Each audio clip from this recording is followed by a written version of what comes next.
Vamos nos preparando para finalizar, para a gente dividir com um grupão.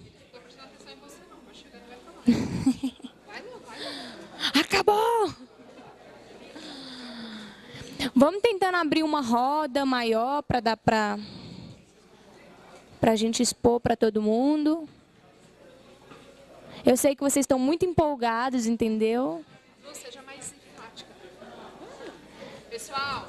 Gente, vamos finalizar.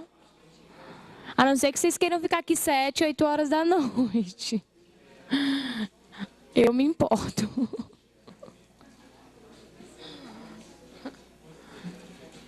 Vamos tentar abrir para na hora que ter que cada um dizer as soluções, dá para escutar?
Gente, então vamos lá. Situação A. Quem é que pode falar? Quem é a pessoa? Quem tá? Aí eu vou pedir para vocês falarem rapidamente qual é a questão, muito objetivamente qual é a solução, e aí a gente passa para o próximo, tá bom? Você? Bom, a situação os padrinhos e madrinhas presentes ao encontro relataram dificuldades em lidar com as mentiras do afilhado ou afilhada.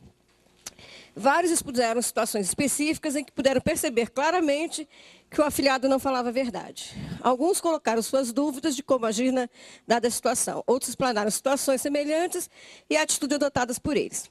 Bom, a gente conversou e tal. E aí, eu coloquei o seguinte, que na minha experiência profissional e na minha formação, né, eu sou psicóloga e assistente social, eu coloquei assim, acho que primeira coisa é paciência, né?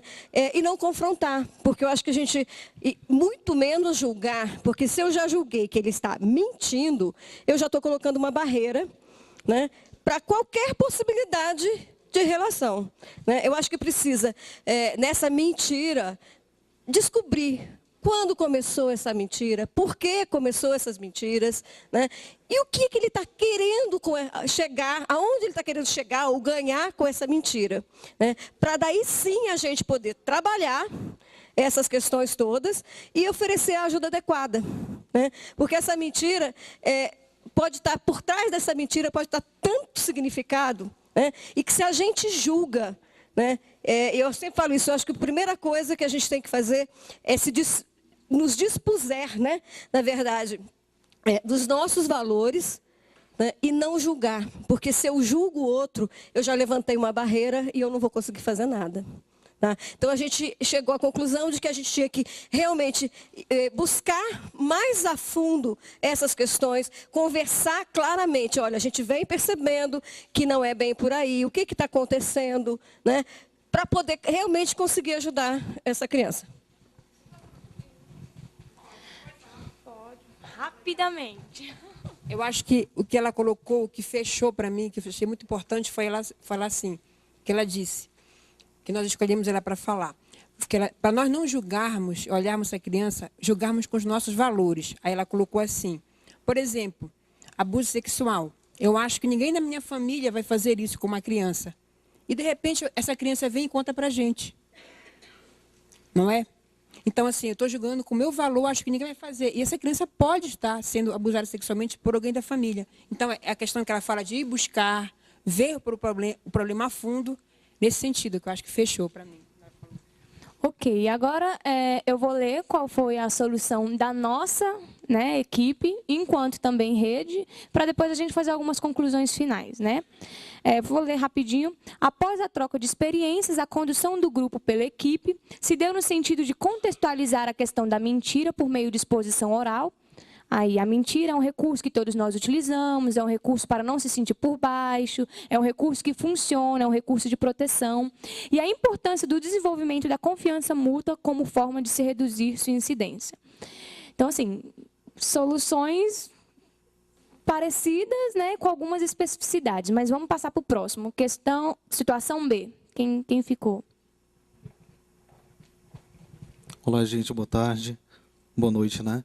A nossa situação é o seguinte: os padrinhos e madrinhas presentes ao encontro trouxeram como questão predominante a dificuldade de comunicação, né, com os serviços de acolhimento. Então, essa dificuldade, realmente, eu sou do Tribunal de Justiça do Amazonas, e no Amazonas, em Manaus especificamente, a gente encontrava dificuldades, os padrinhos procuravam o juizado, porque em cada instituição de acolhimento eles recebiam um tratamento. Alguns podiam, outros não podiam, né? E quando podia, tinha uma série de regras que realmente ficavam muitas vezes inviável para eles exercerem essa função de padrinho ou madrinha do coração. Tem inclusive o que nós fizemos? Nós reunimos com todas as instituições, todos os abrigos, pedimos para eles pautarem quais seriam as dificuldades deles, quais seriam as necessidades deles, porque cada um, né, nós temos instituições lá de crianças só com soropositivas, temos instituições de crianças deficientes, né, então cada um tem a sua especificidade. E nós reunimos todo mundo e resolvemos elaborar primeiramente seria uma portaria do juizado, mas para não ficar nada impositivo, nós resolvemos fazer um termo de cooperação, né? Então, reunimos com todos os abrigos e estamos elaborando, né, no momento, inclusive a minha participação nessa oficina justamente para adquirir também esse conhecimento para trocar com o pessoal lá. Então, a solução realmente que nós encontramos lá, eu não sei se é a solução ideal, mas a gente observou que dentre todas, né, porque você precisa ter não é um órgão controlador, mas você precisa ter um direcionamento, né? Então, o juizado chamou para si essa responsabilidade e eu espero realmente que dê certo, né? Nós estamos pesquisando as alternativas dos outros estados, mas encontramos pouca coisa, né? Encontramos pouca coisa. Então, realmente a solução que nós encontramos lá e que também o nosso grupo aqui achou interessante, que realmente é esse termo de cooperação, porque todo mundo acaba falando a mesma língua. Muito boa solução. Bom, como os casos que a gente tirou aqui, né, foi na situação de acompanhamento, a gente trabalhou essas questões no grupo de acompanhamento. Então, a nossa solução foi: os padrinhos e madrinhas perceberam que toda a comunicação seria facilitada se houvesse uma apresentação prévia ao serviço de acolhimento sobre o apadrinhamento afetivo. Esta ação facilitaria tanto o início como o desenvolvimento da relação em novos apadrinhamentos. Os próprios participantes, ou seja, madrinhas e padrinhos, né, se mobilizaram para criar uma frente de padrinhos e madrinhas que, com o apoio do programa, desenvolva esse papel que será benéfico a todos. Situação C.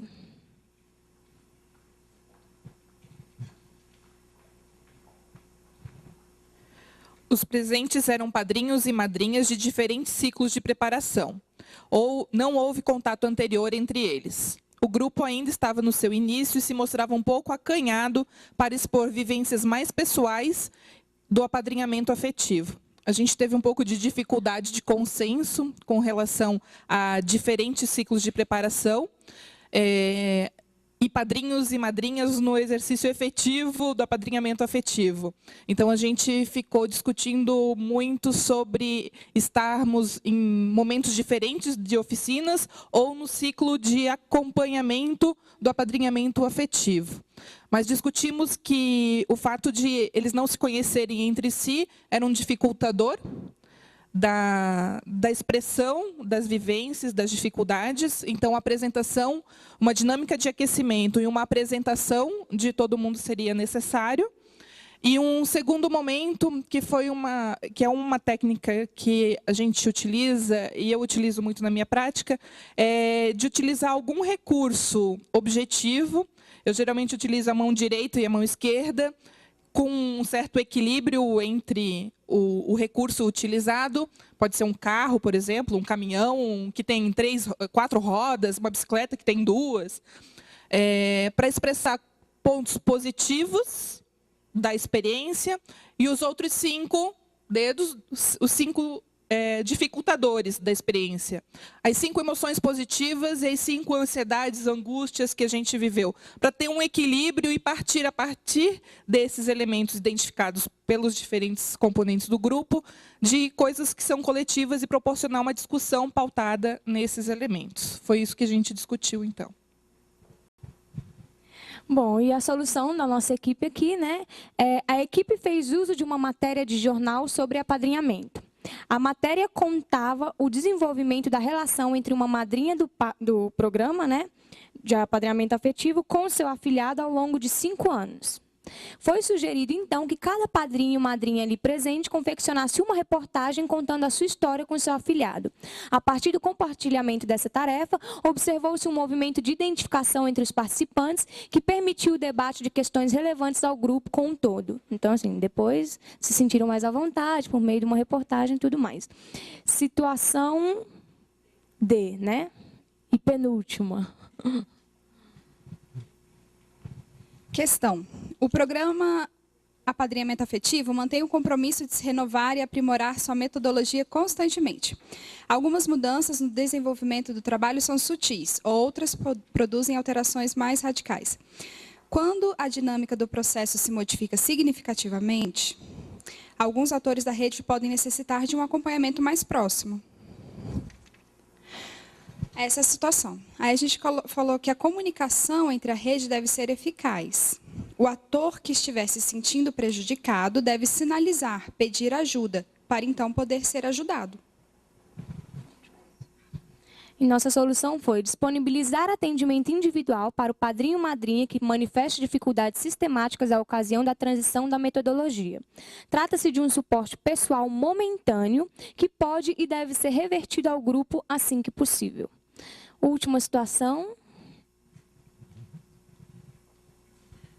Então, nossa situação é, após contato com o serviço de acolhimento, um grupo do programa de apadrinhamento afetivo foi convidado para uma reunião no referido serviço para tratar conversas iniciais com vistas ao apadrinhamento. No entanto, nem todos os padrinhos e madrinhas puderam comparecer. Foram disponibilizados como afilhados 3 crianças e adolescentes com perfis específicos. Então, a gente levou em consideração alguns aspectos. Os padrinhos que compareceram teriam habilidade para lidar com a especificidade dessas 3 crianças e adolescentes? Esse foi um aspecto. A disponibilidade dos que não compareceram foi por algum problema, enfim, né, que de repente foi difícil mobilizar todos para aquele momento. Então, nós colocamos como solução a apresentação desse perfil para os padrinhos presentes, a disponibilidade ou a habilidade de lidar com o perfil daquela criança que estava sendo disponível, criança e adolescente. Na impossibilidade, nós estaríamos convidando os outros padrinhos para uma próxima reunião. E aí, o que a gente avaliou? Que a gente poderia até encaminhar por e-mail o perfil das crianças para que eles pudessem conhecer e, de repente, disponibilizar. Né? Eu estou lá enquanto padrinho, mas eu não tenho habilidade nenhuma para lidar com adolescente. De repente, aquele que não compareceu tem. E aí a gente avaliou a importância dessa mobilização, do saída